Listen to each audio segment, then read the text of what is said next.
बेटा ट्रांसफॉर्मेशन करने के लिए हम लोग अलग अलग तरीके के मेथड यूज कर सकते हैं, जिनमें से एक हमारी विधि है interchange of affirmative and negative sentences. Interchange का मतलब क्या होता है, मैं बहुत ही आसान भाषा में आपको समझा रहा हूँ। इंटरचेंज का मतलब होता है आपस में परिवर्तन करना, यानी अदला बदली कर देना। किसकी? Of affirmative and negative sentences. Affirmative का मतलब ऐसे सेंटेंस जिसमें नॉट ना आए, नेवर भी ना आए, नो भी ना आए, मीन्स स्वीकारात्मक वाक्य यानी कि सकारात्मक वाक्य। और नेगेटिव सेंटेंस कौन से होते हैं? जिसमें नॉट है, नेवर है या आपका नो है, ये शब्द आ जाएं। कहने का मतलब ये हुआ कि नकारात्मक और सकारात्मक वाक्यों को आपस में हम बदल करके भी ट्रांसफॉर्मेशन कर सकते हैं, ऐसा मैं आपको बता रहा हूं। अब बात ये आएगी, बहुत से बच्चे ये नहीं समझ पा रहे हैं ट्रांसफॉर्मेशन क्या होता है।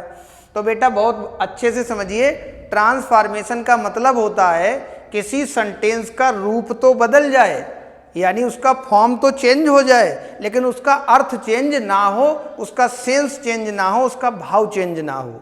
जैसे मैं किसी व्यक्ति को अगर बूढ़ा कह रहा हूं तो मुझे उसका निगेटिव बनाने को दिया जाए तो मैं उसका निगेटिव भी बना दूं, यानी उसमें नॉट या नो या नेवर फिट कर दूं, लेकिन फिर भी वो बूढ़ा का बूढ़ा ही रहना चाहिए, वो जवान ना हो जाए कहीं। इसका मतलब हुआ कि मैं सेंटेंसेस को किस तरीके से बनाऊंगा, अभी मैं आपको बता रहा हूं।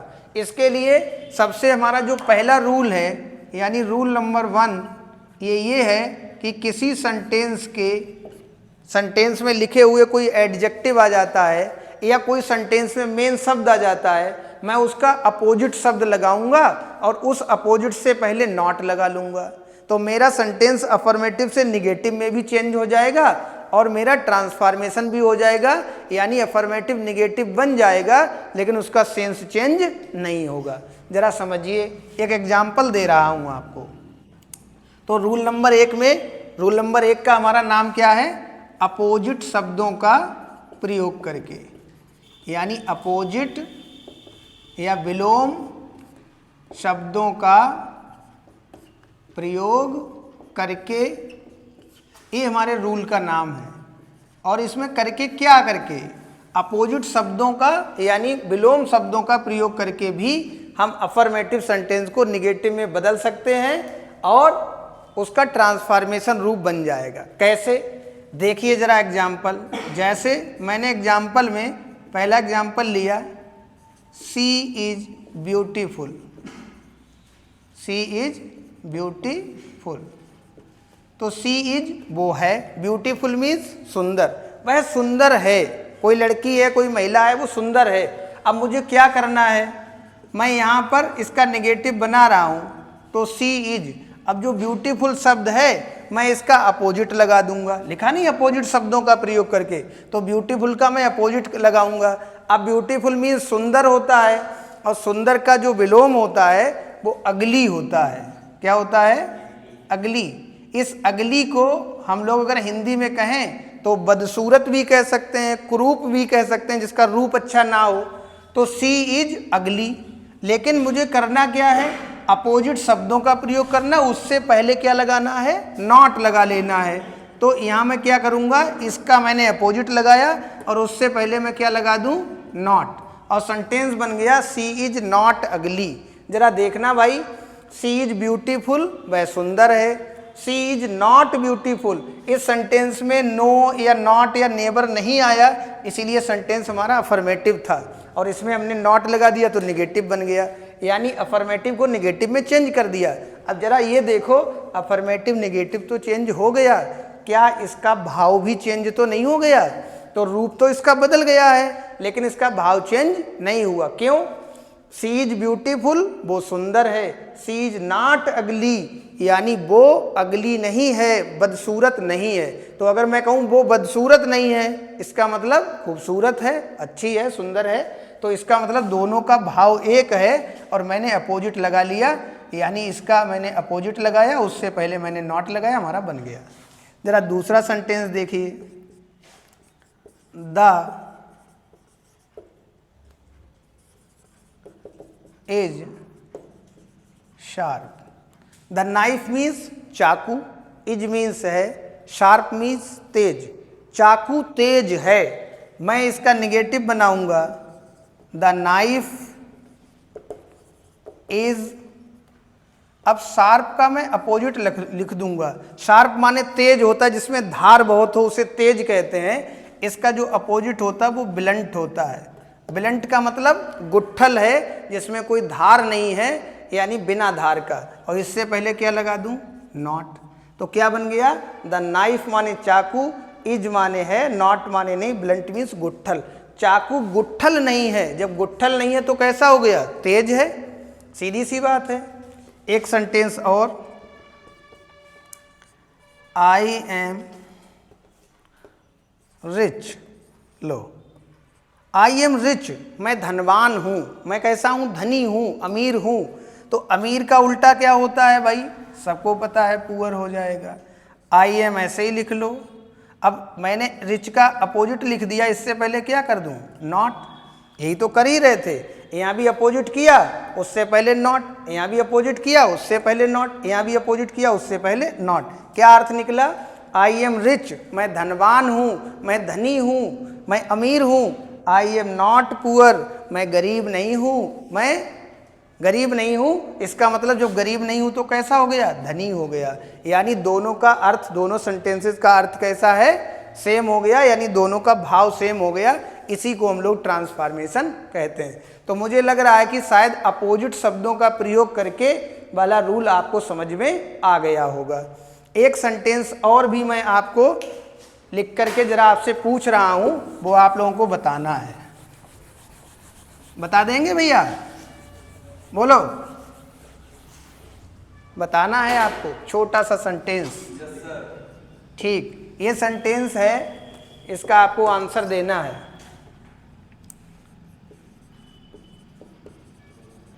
द स्टोरी इज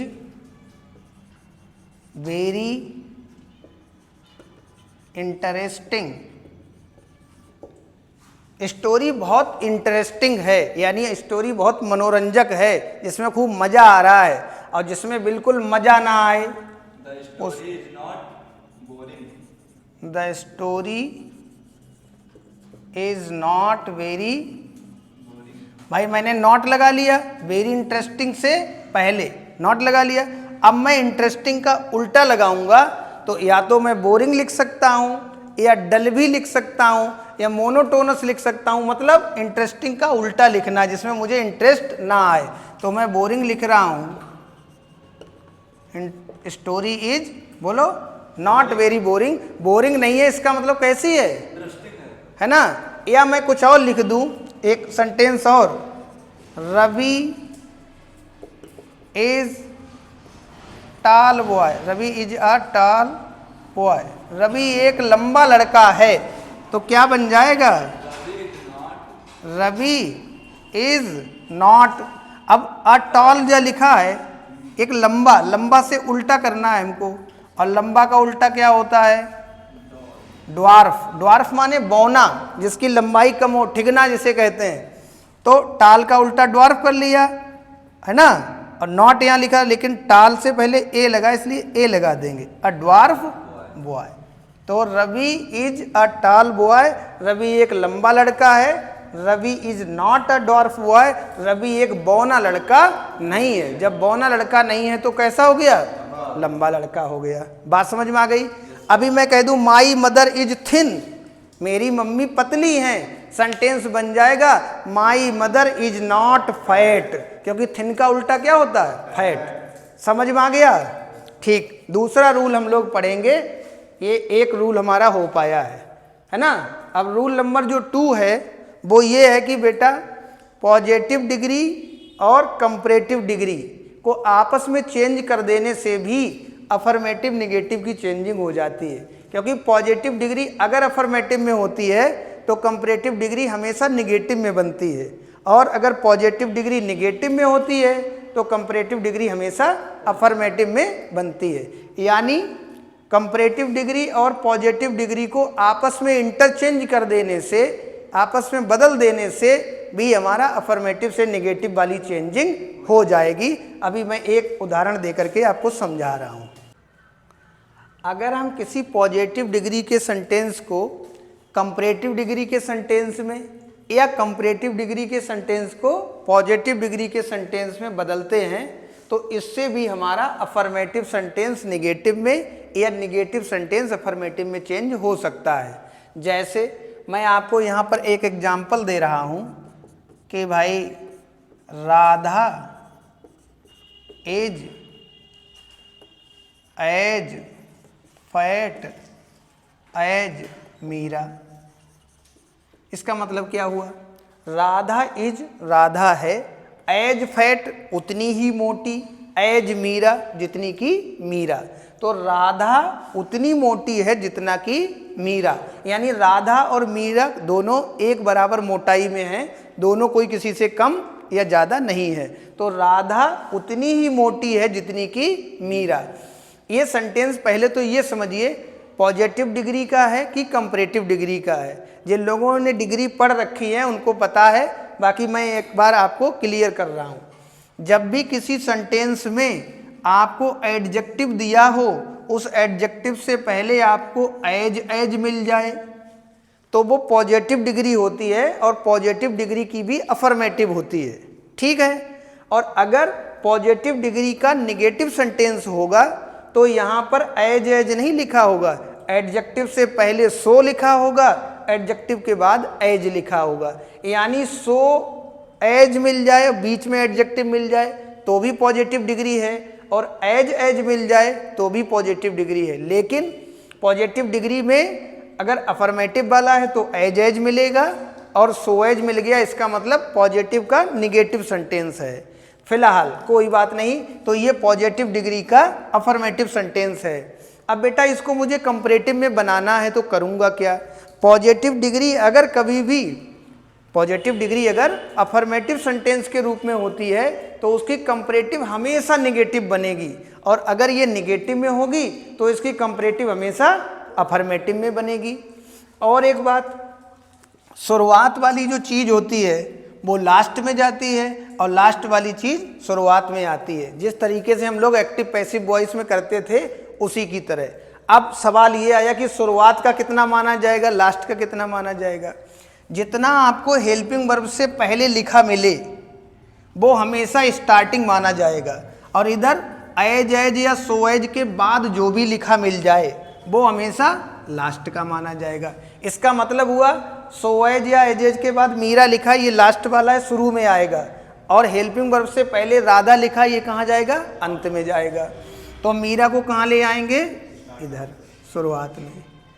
राधा अकेली थी तो इज लिखा हुआ था, मीरा भी अकेली एक वचन करता है, इसका मतलब इज का इज रहेगा।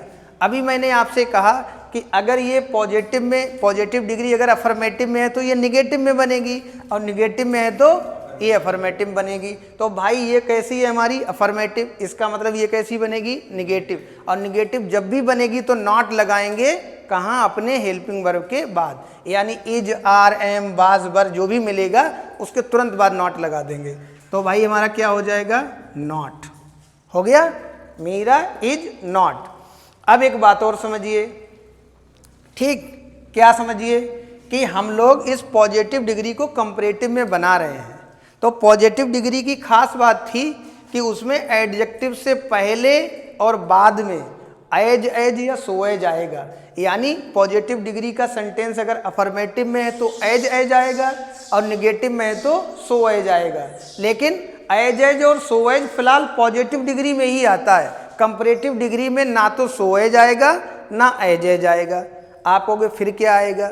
जो आपका एडजेक्टिव है उस एडजेक्टिव की कंपैरेटिव डिग्री आएगी। मतलब एडजेक्टिव अगर छोटे साइज का है तो उसमें ER जुड़ जाएगा पीछे से, और उसके बाद देन लिख जाएगा।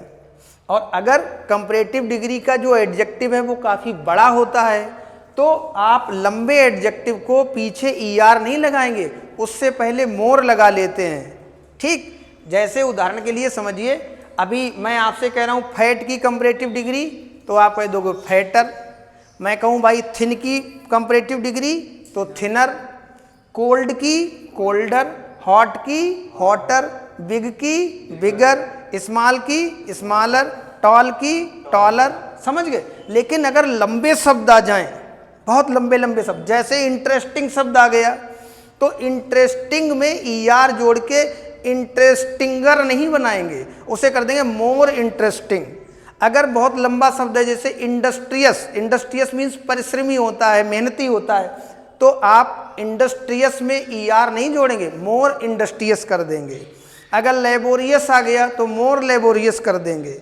हैंडसम आ गया तो मोर हैंडसम कर देंगे। इसका मतलब क्या, ब्यूटीफुल है तो मोर ब्यूटीफुल कर देंगे। लंबे शब्दों में कंपैरेटिव डिग्री बनाते समय एडजेक्टिव से पहले मोर लगाया जाता है, और छोटे छोटे जो शब्द हैं एडजेक्टिव के, उनका कंपैरेटिव डिग्री बनाते समय उनमें पीछे से ER चिपका दिया जाता है, जोड़ दिया जाता है। तो यहाँ फैट शब्द थोड़ा छोटा है, आसानी से बोल सकते हैं, इसीलिए कंपैरेटिव डिग्री इसकी क्या बना देंगे, फैटर। हो गया। लेकिन बड़े शब्द हैं तो मोर लगा रहे थे, छोटे शब्द हैं तो ER चिपका रहे थे। काम कुछ भी करें, कंपैरेटिव डिग्री में फिलहाल देन अवश्य लगता है, बिना देन के कभी कंपैरेटिव डिग्री नहीं बनेगी। तो हमारा लास्ट वाला इधर आ गया, मीरा इज हमने इसलिए उतार लिया क्योंकि राधा भी एक वचन था और मीरा भी एक वचन। अभी उधर से बहुवचन आता तो मुझे इज की जगह आर करना पड़ जाता।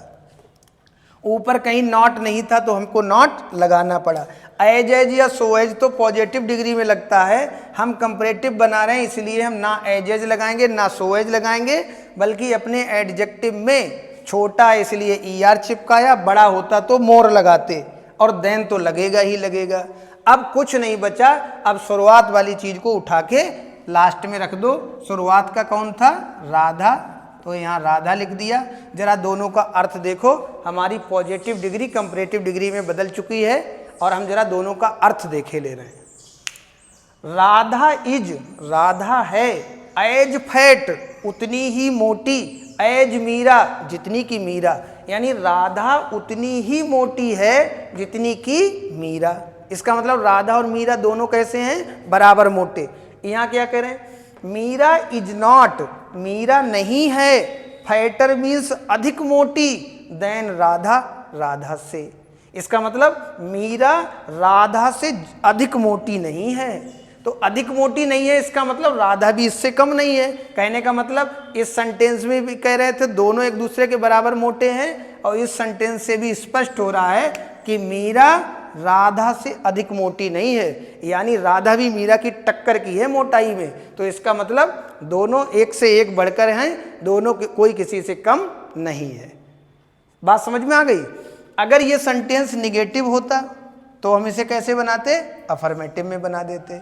एक सेंटेंस में आपको और लेकर के बता रहा हूँ, आप देखिए क्या अफर्मेटिव निगेटिव में चेंज हो रहा है या नहीं। ऊपर वाले में कहीं नॉट नहीं है, नीचे वाले में नॉट है, और दोनों का अर्थ फिर भी मतलब सेम रह रहा है। इसका मतलब क्या हुआ कि एक डिग्री दूसरे डिग्री में बदल भी रही है, सेंटेंस अफर्मेटिव से निगेटिव भी हो रहा है, लेकिन फिर भी इसका भाव चेंज नहीं हो रहा है। इसी को हम ट्रांसफॉर्मेशन कहते हैं। जरा एक सेंटेंस और देखे ले रहे हैं भाई।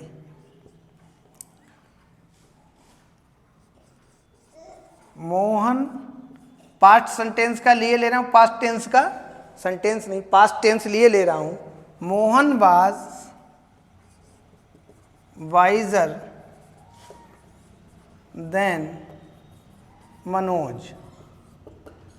Mohan was visor then Manoj.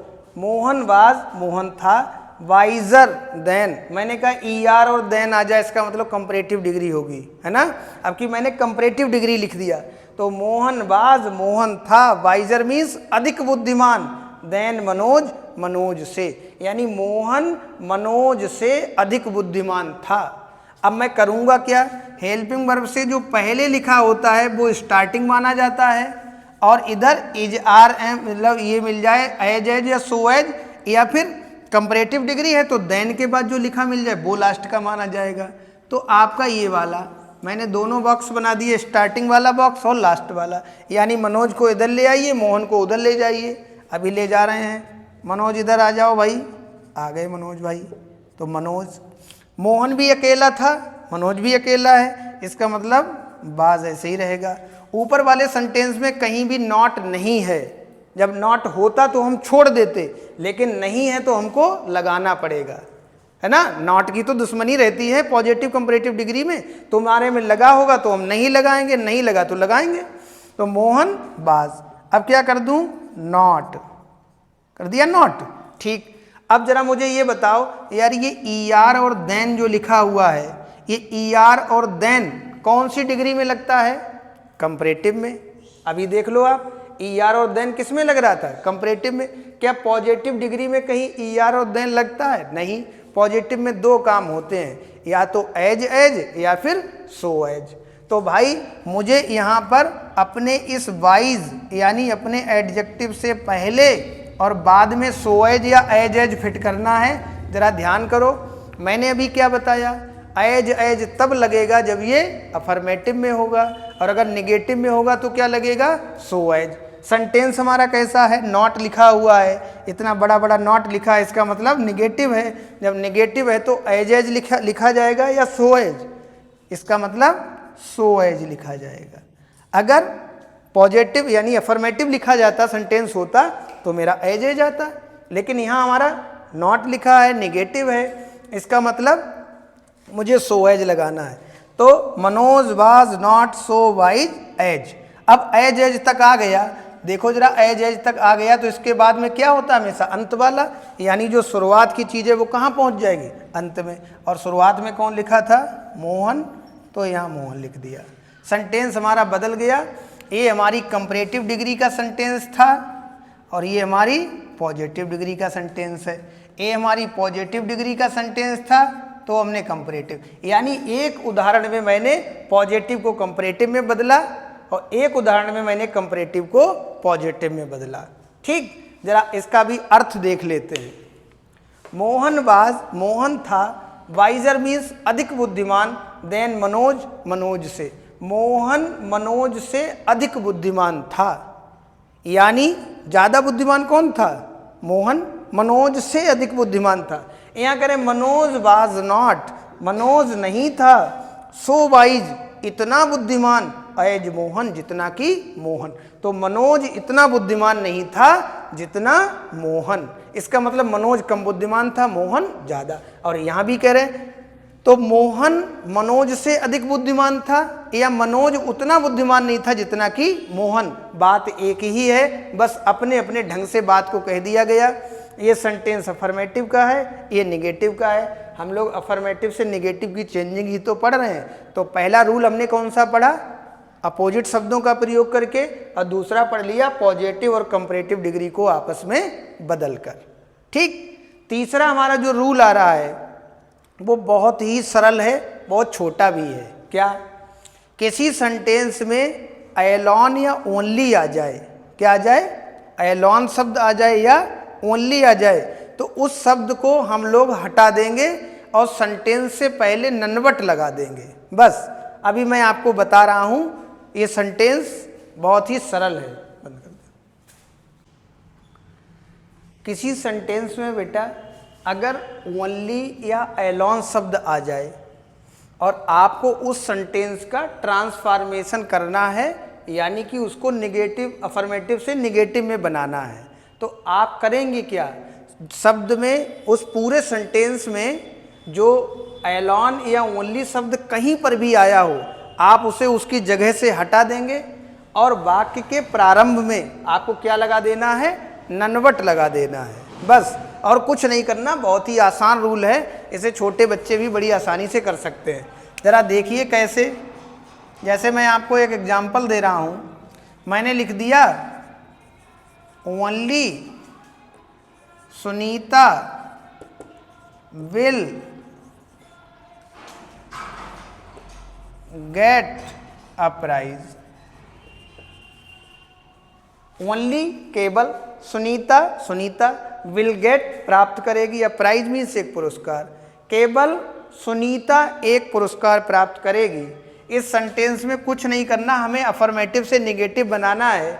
लेकिन हमने कहा हमारा सेंटेंस का रूल क्या है कि ओनली या एलॉन कहीं पर भी आ जाए उसको हटाना है, बाकी के प्रारंभ में ननवट लगाना है। यानी ओनली को हटाएंगे और बाकी की शुरुआत में क्या लगा देंगे, नन वट लगा दिया। अब ओनली की जगह हमने ननवट रख दिया। और बाकी पूरा सेंटेंस ऐसे ही नोट कर देंगे, Sunita will get a prize. ठीक, दूसरा सेंटेंस देखिए,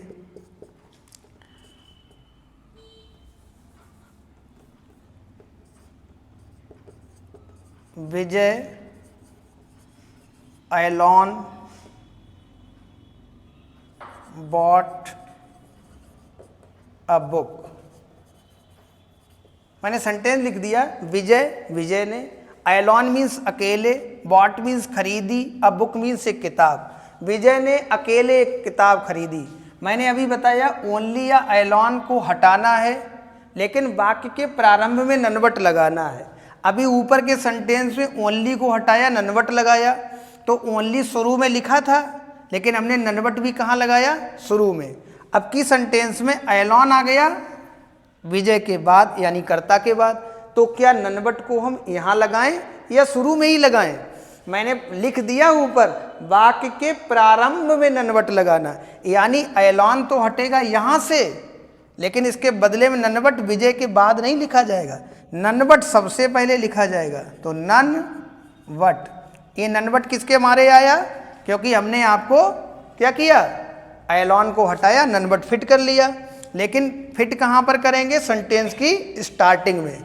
अब एलॉन तो गायब हो गया, बचा क्या? विजय, और फिर बॉट अ बुक। बोलो, आया समझ में? कितना आसान है। यानी एलॉन या ओनली शब्द चाहे शुरू में आए, चाहे बीच में आए, चाहे और आगे आए, उस जगह से उसको हटा देंगे, लेकिन ननवट हमेशा कहाँ आएगा? स्टार्टिंग में। यहाँ पर एक बात मैं केवल आपको बता दूं, केवल ऐसे ही समझ लीजिए बेटा, यहाँ पर ओनली के बाद सुनीता लिखा था, यहाँ एलॉन है, उससे पहले विजय लिखा हुआ है। लेकिन अगर कभी कोई ये एलॉन या ओनली शब्द किसी वस्तु के लिए इंडिकेट करे, तो आप अपने इस रूल में केवल क्या करेंगे? ननवट की जगह पर नथिंग वट कर देंगे। क्या कर देंगे? Nothing what. क्योंकि नन का मतलब क्या होता है? जो नन शब्द है, ये नन शब्द बना है नो वन से। नो वन, नो माने नहीं या कोई नहीं, वन माने एक, यानी कोई भी व्यक्ति नहीं। तो कोई भी व्यक्ति नहीं के लिए नो वन या नन शब्द आता है, जबकि नथिंग शब्द का मतलब होता है नो प्लस थिंग। नो माने नहीं, थिंग माने वस्तु, यानी कोई वस्तु नहीं। तो अगर मैं किसी व्यक्ति को इंडिकेट कर रहा हूं, तो मैं पूछूंगा एनीथिंग। क्या पूछूंगा? नहीं, गलत बोल दिया। किसी वस्तु को इंडिकेट करूंगा तो मैं पूछूंगा एनीथिंग। ठीक, और अगर मैं किसी व्यक्ति को कहूंगा तो एनी वन। तो जहां वन आ जाए या वडी आ जाए वो व्यक्ति होता है, और जहां थिंग आ जाए वो वस्तु होती है। ऐसे ही अगर आपको कहना कोई व्यक्ति नहीं, तो आप कहेंगे नो वन या नन, और कोई वस्तु नहीं तो आप कहेंगे नथिंग। बात समझ में आ रही है? थिंग का मतलब वस्तु होता है, वन या बडी का मतलब व्यक्ति होता है। तो यहाँ पर जब कह रहे हैं only Sunita will get a prize, केवल सुनीता एक प्राइज प्राप्त करेगी, इसका आंसर आ गया नन वट। नन माने कोई भी नहीं, वट माने लेकिन। तो कोई भी नहीं लेकिन Sunita will get a prize, एक प्राइज प्राप्त करेगी। इसका मतलब क्या हुआ कि केवल सुनीता एक पुरस्कार प्राप्त करेगी, और यहाँ आप कह रहे कोई भी नहीं लेकिन सुनीता प्राप्त करेगी। तो कोई नहीं लेकिन सुनीता का मतलब सिर्फ सुनीता हुआ, और यहाँ भी इसका भी मतलब सिर्फ सुनीता हुआ। इधर देखो, विजय एलॉन बॉट अ बुक। विजय अकेला, विजय ने अकेला, बॉट माने खरीदा, अ बुक माने किताब, यानी विजय ने अकेले किताब खरीदी। और यहाँ करें नन वट, किसी ने भी नहीं लेकिन विजय ने, किसी ने भी नहीं लेकिन विजय ने बॉट अ बुक, किताब खरीदी। तो सिर्फ विजय ने किताब खरीदी या किसी ने भी नहीं लेकिन विजय ने किताब खरीदी, बात एक ही है। इसलिए आप ओनली एलॉन कहीं पर भी आया हो उसको हटा के सेंटेंस के स्टार्टिंग में ननवट लगाया करिए, और अगर बात व्यक्ति की ना होकर के वस्तु की हो तो आप ननवट ना लगा के नथिंग वट लगाया करिए। ये हमारा तीसरा रूल हो गया। ठीक, ओके बेटा। हमारा चौथा जो नियम है वो है रिमूव टू करके। यानी किसी सेंटेंसेस को अगर हमें अफर्मेटिव से नेगेटिव में बनाना है या नेगेटिव से अफर्मेटिव में चेंज करना है तो हम उसको रिमूव टू के द्वारा भी उसे एक दूसरे में बदल सकते हैं। जैसे मैं आपको एक उदाहरण दे रहा हूँ, तो उदाहरण हमारा ये है, Radha is too lazy to pass the exam.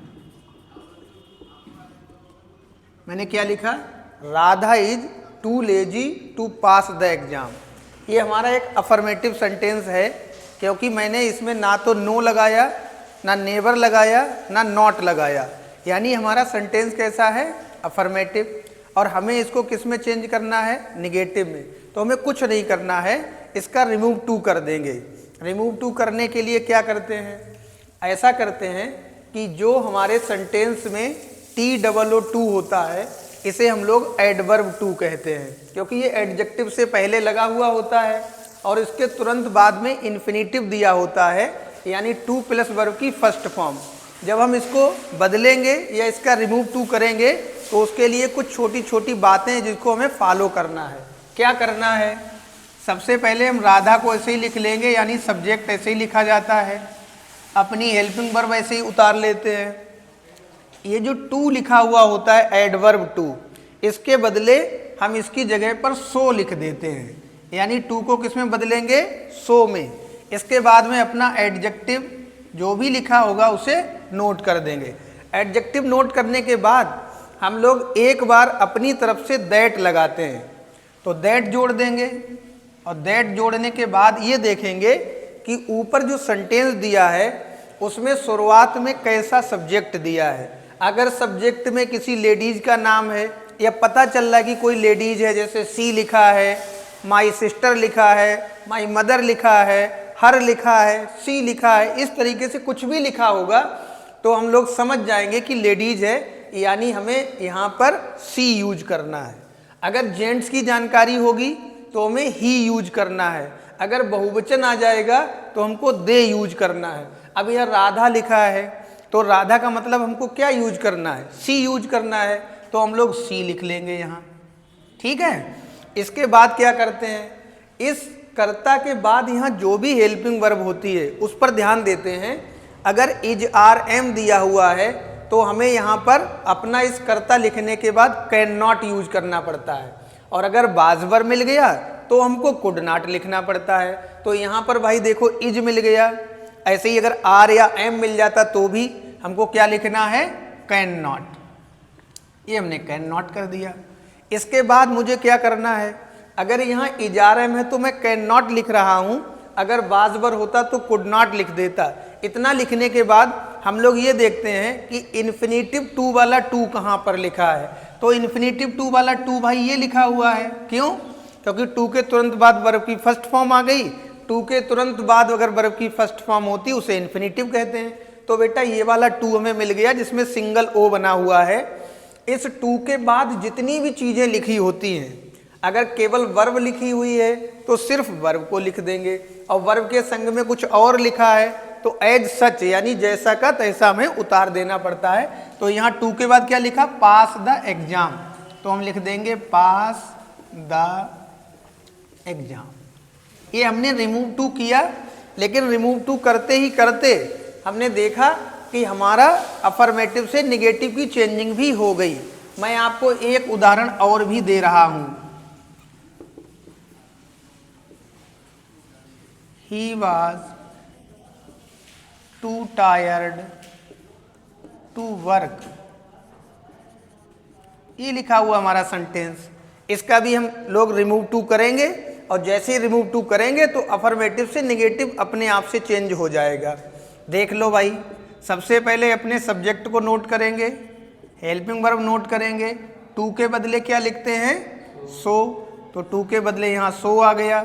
इसके बाद जो एडजेक्टिव लिखा हुआ है ये हमने लिख दिया है, लिखा हुआ टायर्ड।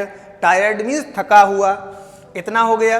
अब जैसे ही मैंने एडजेक्टिव लिखा, अब मुझे अपनी तरफ से क्या जोड़ना होगा? दैट। तो मैं दैट अपनी तरफ से जोड़ दूंगा, और दैट जोड़ने के बाद सब्जेक्ट लिखने के लिए हम लोग इधर विचार करेंगे। यहाँ पर ही लिखा हुआ है, इससे पता चल रहा है कोई जेंट्स है, तो इसका मतलब मुझे भी क्या लिखना है, ही लिखना है।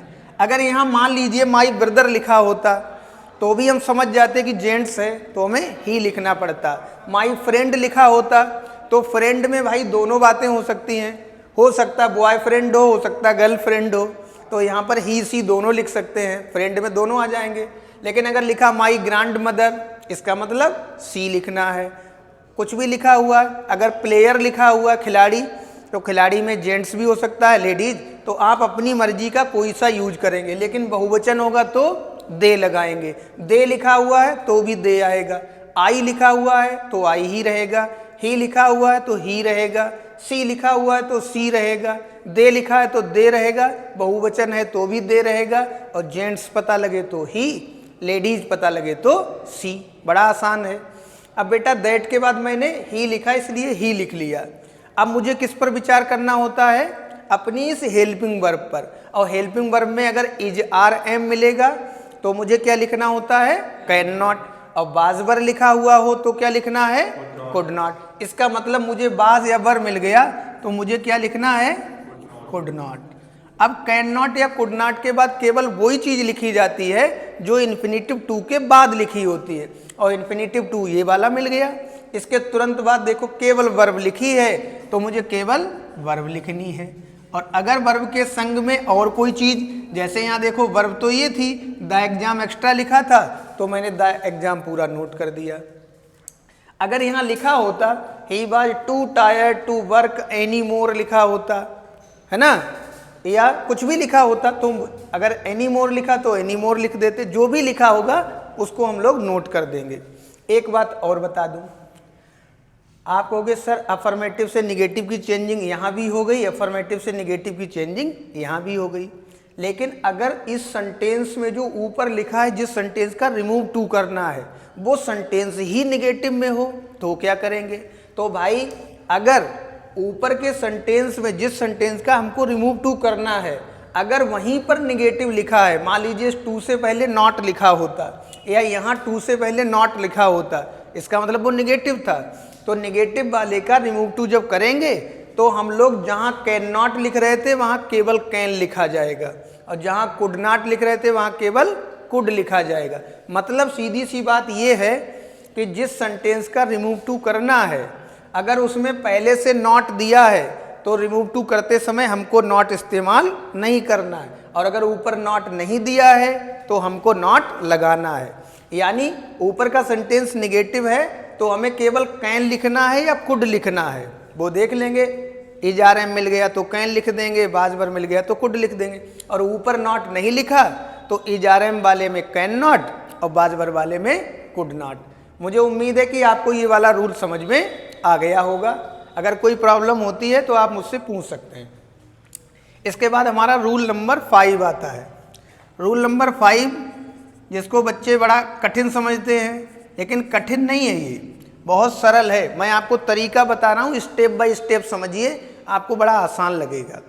बेटा ये जो 5वां रूल है वो ऐसा है कि सेंटेंस आपका एज सून एज से स्टार्ट होता है। तो जो सेंटेंस एज सून एज से स्टार्ट होंगे उसके तुरंत बाद यहाँ पर कोई सब्जेक्ट दिया होगा। क्या दिया होगा? सब्जेक्ट। और सब्जेक्ट के बाद में आपको वर्ब की सेकंड फॉर्म दी होगी। ठीक है, सबसे पहले क्या होगा? एज सून एज, इसके बाद में सब्जेक्ट दिया होगा, इसके बाद में सेकंड फॉर्म किसकी होगी? वर्ब की। इसके बाद यहाँ पर कॉमा लिखा होगा और कॉमा के बाद कोई सेंटेंस दिया होगा। तो इस तरीके से इस पैटर्न का आपको सेंटेंस दिया होगा जिसका हमको करना क्या है? अफर्मेटिव को निगेटिव में बदलना है। हम लोग क्या करेंगे? केवल स्टेप समझिए। जो एज सून एज लिखा है उसको हम किस में बदलेंगे? नो सूनर में। किस में बदल देंगे? नो सूनर में। ठीक है। जो सब्जेक्ट लिखा है उस सब्जेक्ट को ऐसे ही नोट कर देंगे, यानी आई है तो आई आ जाएगा, वी है तो वी आ जाएगा, यू है तो यू आ जाएगा, दे है तो दे आ जाएगा, ही सी जो भी लिखा है उसको यहाँ लिखेंगे। लेकिन करना क्या है? इस सब्जेक्ट से पहले और मैंने जो एज सून एज को नो सूनर में बदला इसके बाद, यानी इस बीच की जगह पर यहां पर आपको डिड लिखना है। क्या लिखना है? डिड। ठीक है। और जब मैंने डिड लिख लिया तो यहां की जो सेकंड फॉर्म है वो बेटा किस में चेंज हो जाएगी? फर्स्ट फॉर्म में।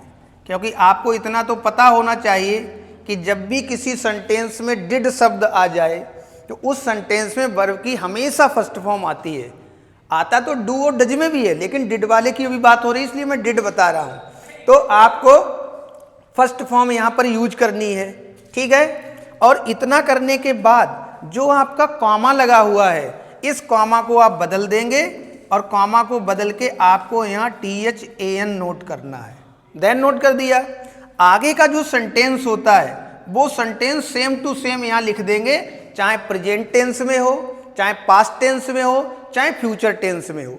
तो आपको मैंने क्या क्या बताया कि जो सेंटेंस मुझे दिया हुआ होगा वो एज सून एज सबसे पहले लिखा होगा, फिर कोई सब्जेक्ट होगा, फिर वर्ब की सेकंड फॉर्म होगी, फिर कॉमा होगा और इसके बाद एक सेंटेंस जनरल होगा। ठीक है। लेकिन इसका उसका निगेटिव में बदलने के लिए हम लोग क्या करते हैं?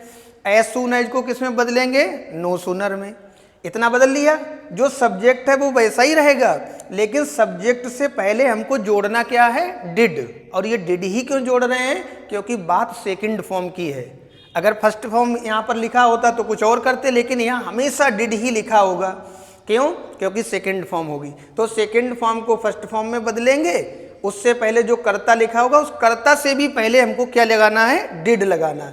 और कॉमा की जगह देन लगाना। आगे का सेंटेंस एज सच रहेगा। अभी जरा मैंने अभी तो आपको तरीका समझाया, अब मैं एक एग्जाम्पल दे करके आपको और क्लियर कर रहा हूँ। तो देखो भैया, ये मैं एग्जाम्पल दे रहा हूँ। जैसे मैंने लिख दिया as soon as. As soon as माने होता है ज्यों ही या जैसे ही। तो as soon as the tiger came. The tiger में चीता, केम माने आया। जैसे ही चीता आया, ये कॉमा लगा। इस कॉमा का मतलब बेटा, वैसे तो कॉमा का मतलब अल्प विराम होता है, लेकिन एज सून एज वाले सेंटेंस में इस कॉमा का मतलब, अगर आप इधर बोल रहे हो ज्यों ही तो इस कॉमा का मतलब होगा त्यों ही, और अगर इधर बोल रहे हो जैसे ही तो इस कॉमा का मतलब हो जाएगा वैसे ही। ठीक है। तो जैसे ही चीता आया, इस कॉमा की हिंदी क्या निकलेगी? वैसे ही। वैसे ही क्या हुआ? मैंने लिख दिया ऑल रैन अवे। ऑल माने सभी और रैन अवे मीन्स भाग गए। तो जैसे ही चीता आया सभी भाग गए, वैसे ही सभी भाग गए। अब मुझे देखो सेंटेंस मेरा क्या इसी पैटर्न का बना है? बिल्कुल बना है। सबसे पहले क्या लिखा हुआ है? As soon as. इसके बाद में कोई सब्जेक्ट लिखा हुआ है, ये हमने सब्जेक्ट लिख दिया। वर्ब की सेकंड फॉर्म ये भाई देखो आ गई। इसके बाद कॉमा लिखा होगा, ये भाई कॉमा आ गया। इसके बाद एक जनरल सेंटेंस होगा, ये जनरल सेंटेंस हो गया। अब मुझे इसी सेंटेंस को बड़े अपने स्टेप बाय स्टेप के हिसाब से इसको तुरंत ही निगेटिव में चेंज करना है। बड़ा सरल है, देखिए कैसे। एज सून एज को मैंने किस में बताया? नो सूनर में। तो एज सून एज की जगह बेटा क्या लिख लेंगे? नो सूनर लिख लिया। अब मेरा जो कर्ता है, कौन है कर्ता? The tiger. तो द टाइगर तो मैं लिख ही रहा हूं, लेकिन इस द टाइगर से पहले मुझे कोई चीज जोड़नी है। क्या जोड़नी है? ये जो केम है वो वर्ब की सेकंड फॉर्म है, यानी पास्ट को इंडिकेट कर रहा है। इस वजह से मैं इसको तो बनाऊंगा फर्स्ट फॉर्म में। देख लो भाई, ऊपर क्या लिखा हुआ है? केम, और नीचे क्या लिखा है? कम। यानी ये सेकंड फॉर्म है और ये फर्स्ट फॉर्म। लेकिन मैंने ये काम किया, इसके बदले मुझे कुछ तो देना पड़ेगा, तभी तो पता चलेगा पास्ट है। तो इसके बदले में मैं क्या करूंगा? अपने इस सब्जेक्ट से पहले क्या जोड़ूंगा? डिड। यानी नो सूनर के बाद हमको डिड लगाना पड़ेगा। तो no sooner did the tiger come. अब केवल एक काम बचा, क्या? इस कॉमा के बदले में क्या रखना है? देन। तो कॉमा हटा दीजिए और उसके बदले देन लगा दीजिए। आगे का सेंटेंस जैसा का तैसा, यानी एज सच, बिना किसी चेंजिंग के। तो क्या लिखा? All ran away. इस तरीके से सेंटेंस हमारा बन गया। कोई प्रॉब्लम है? नहीं। अभी एक उदाहरण मैं आपको और दूंगा जिससे आपको और स्पष्ट हो जाए। जैसे कि मैं एक एग्जाम्पल लिख रहा हूं बेटा, एज सून एज द सन रोज। ये रोज माने गुलाब का फूल नहीं है, ये राइज की सेकंड फॉर्म लिखी हुई है। एज सून एज माने जैसे ही या ज्यों ही, द सन मीन सूर्य, रोज माने निकला या उदय हुआ, है ना।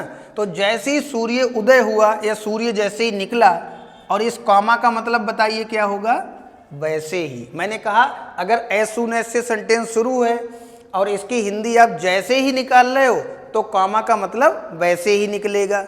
और अगर एज सून एज माने ज्यों ही कहोगे तो इस कॉमा की हिंदी ऑटोमेटिकली क्या हो जाएगी, त्यों ही। तो ज्यों ही सूर्य निकला त्यों ही कुछ हो गया, जैसे ही सूर्य निकला वैसे ही कुछ हो गया। क्या हो गया, मैं एक सेंटेंस लिखे दे रहा हूं। द वर्ड्स मीन्स चिड़िया बिगैन टू सिंग। बिगैन माने शुरू हो गई, टू सिंग माने गाना। यानी जैसे ही सूर्य निकला, जैसे ही सूर्य उदय हुआ, वैसे ही चिड़िया गाना शुरू हो गई। ऐसा सेंटेंस लिख दिया। या ज्यों ही सूर्य निकला त्यों ही चिड़ियों ने गाना स्टार्ट कर दिया। सरल है ना। अब हमें करना क्या है, इसको जैसे ही हम लोग निगेटिव में बदलते हैं बच्चे कंफ्यूज हो जाते हैं कौन सी चीज को कहाँ ले जा। मैंने आपको स्टेप सिखाए हैं। एज सून एज को फटाक से बदल लो, किसमें, नो सूनर में। कोई कठिनाई नहीं। कर्ता लिखा होगा, इसके बाद सेकंड फॉर्म होगी, वही पुराना फंडा। क्या कि इस सेकंड फॉर्म को किसमें बदलेंगे, फर्स्ट फॉर्म में। द सन हमारा क्या है, सब्जेक्ट, इसको यहां लिखेंगे।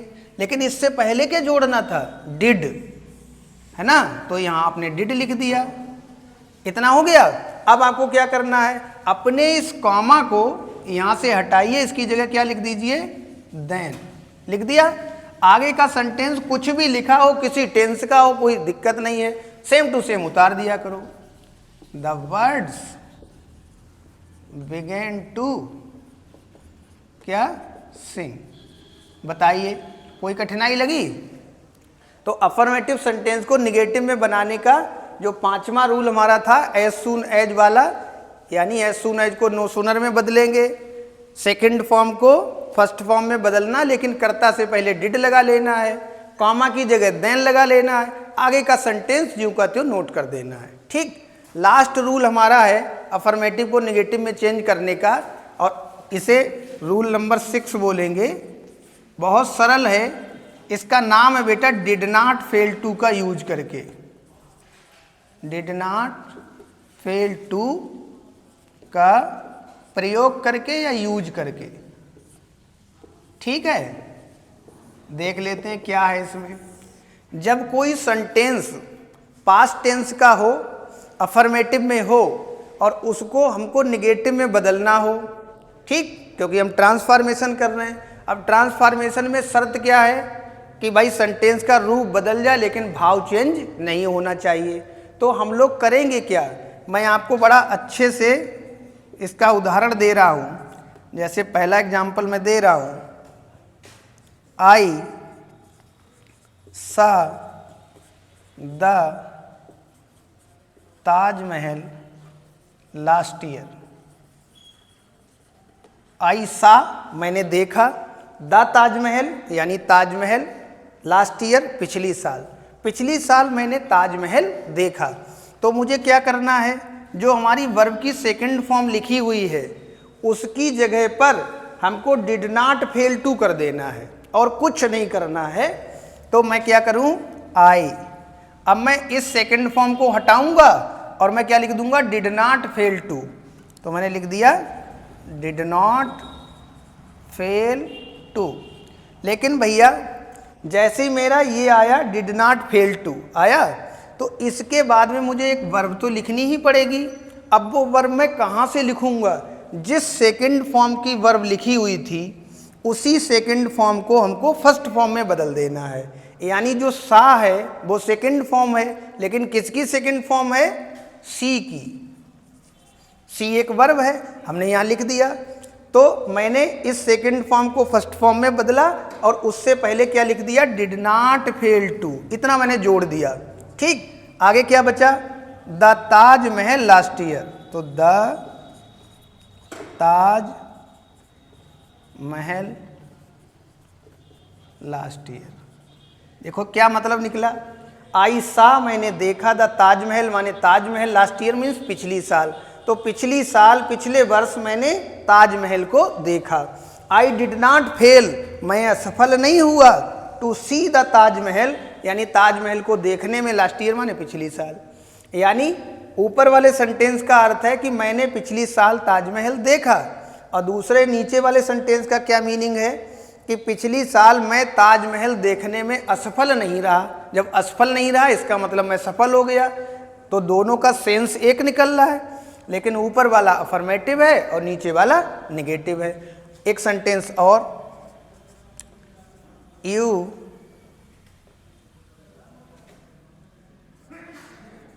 टॉट अ लेसन, छोटा ही सेंटेंस लिखे दे रहा हूं, you taught a lesson, you तुमने, टॉट माने सिखाया या पढ़ाया, अ लेसन मीन्स एक पाठ, तुमने एक पाठ पढ़ाया। अब मैं क्या करूं, यू लिख लूं, सेकंड फॉर्म जो लिखी हुई है इसको फर्स्ट फॉर्म में बदलेंगे, उससे पहले डिड नॉट फेल टू लिख लेंगे, तो you did not fail to, और मुझे इस सेकंड फॉर्म को किस में बदलना है, फर्स्ट फॉर्म में, तो टीच क्या, अ लेसन। क्या अर्थ निकला कि यू टॉट अ लेसन, तुमने एक पाठ पढ़ाया, और you did not fail to teach a lesson, you did not fail, तुम असफल नहीं हुए थे, टू टीच माने सिखाने में, अ लेसन माने एक चैप्टर या पाठ जो भी है, तो तुम एक पाठ सिखाने में या पढ़ाने में असफल नहीं हुए, इसका मतलब तुमने पढ़ा लिया। आई होप आपको सारे रूल्स समझ में आए होंगे, और इस तरीके से बेटा हमने अफर्मेटिव को निगेटिव या निगेटिव को अफर्मेटिव में चेंज करने के सारे रूल्स पढ़ लिए हैं। आप लोग आराम से इनको बढ़िया से पढ़िए, रिवीजन करिए, ठीक है, ओके।